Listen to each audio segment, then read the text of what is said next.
வணக்கம். கற்பனை உலகிற்குள் உங்களை வரவேற்கின்றேன். குரலின் கதை. இன்று நாம் பார்க்க போவது பேராசைக்கார சுரேஷும் அவனுக்கு பாடம் புகட்டிய ஒரு தங்க தேவதையை பற்றியும் தான். கதைக்குள் போகலாமா? கதையில் வரும் பெயர், சம்பவங்கள் கற்பனையே. ஒரு அழகான கிராமம். அங்கே ஒரு நீல நிற குளம் இருந்தது.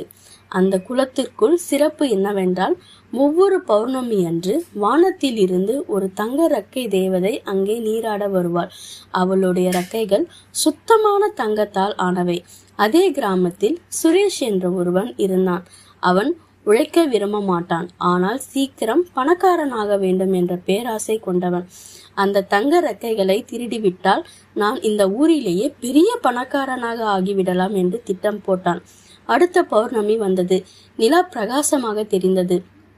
தேவதை வானிலிருந்து இறங்கி வந்தாள். குளக்கரையில் தங்க ரக்கைகளை கயற்றி வைத்துவிட்டு குளத்துக்குள் இறங்கினாள். அதே சமயம் சுரேஷ் பதுங்கி சென்று அந்த ரக்கைகளை திருடி ஒரு புதருக்குள் ஒளித்து வைத்தான். நீராடி முடித்துவிட்டு மேலே வந்த தேவதை ரக்கைகளை காணாமல் அதிர்ச்சி அடைந்தாள். என் ரக்கைகள் எங்கே? ரெக்கைகள் இல்லாமல் என்னால் தேவதை லோகத்துக்கு திரும்ப முடியாது என்று தேம்பி தேம்பி அழுதாள். அப்பொழுது சுரேஷ் அவன் முன்னே வந்து நின்றான். தேவதை அவனிடம் கெஞ்சியது, தயவு செய்து என் ரெக்கைகளை தந்துவிடு. அதற்கு பதில் உனக்கு என்ன வர வேண்டுமோ நான் தருகிறேன் என்றாள். சுரேஷின் கண்களில் பேராசை மின்னியது. எனக்கு தங்கம் வேண்டும், நிறைய தங்கம் வேண்டும். நான் எதை தொட்டாலும் அது தங்கமாக மாற வேண்டும். இதுதான் என் வரம் என்றான். தேவதை வருத்தத்துடன், சரி சுரேஷ், அப்படியே ஆகட்டும். இப்பொழுது என் ரெக்கைகளை தா என்றாள். ரெக்கைகளை பெற்றுக்கொண்ட தேவதை மறைந்து போனாள். சுரேஷ் மகிழ்ச்சியில் துள்ளினான். ஓடி சென்று ஒரு கல்லை தொட்டான். அது தங்கமானது. ஒரு மரத்தை தொட்டான்.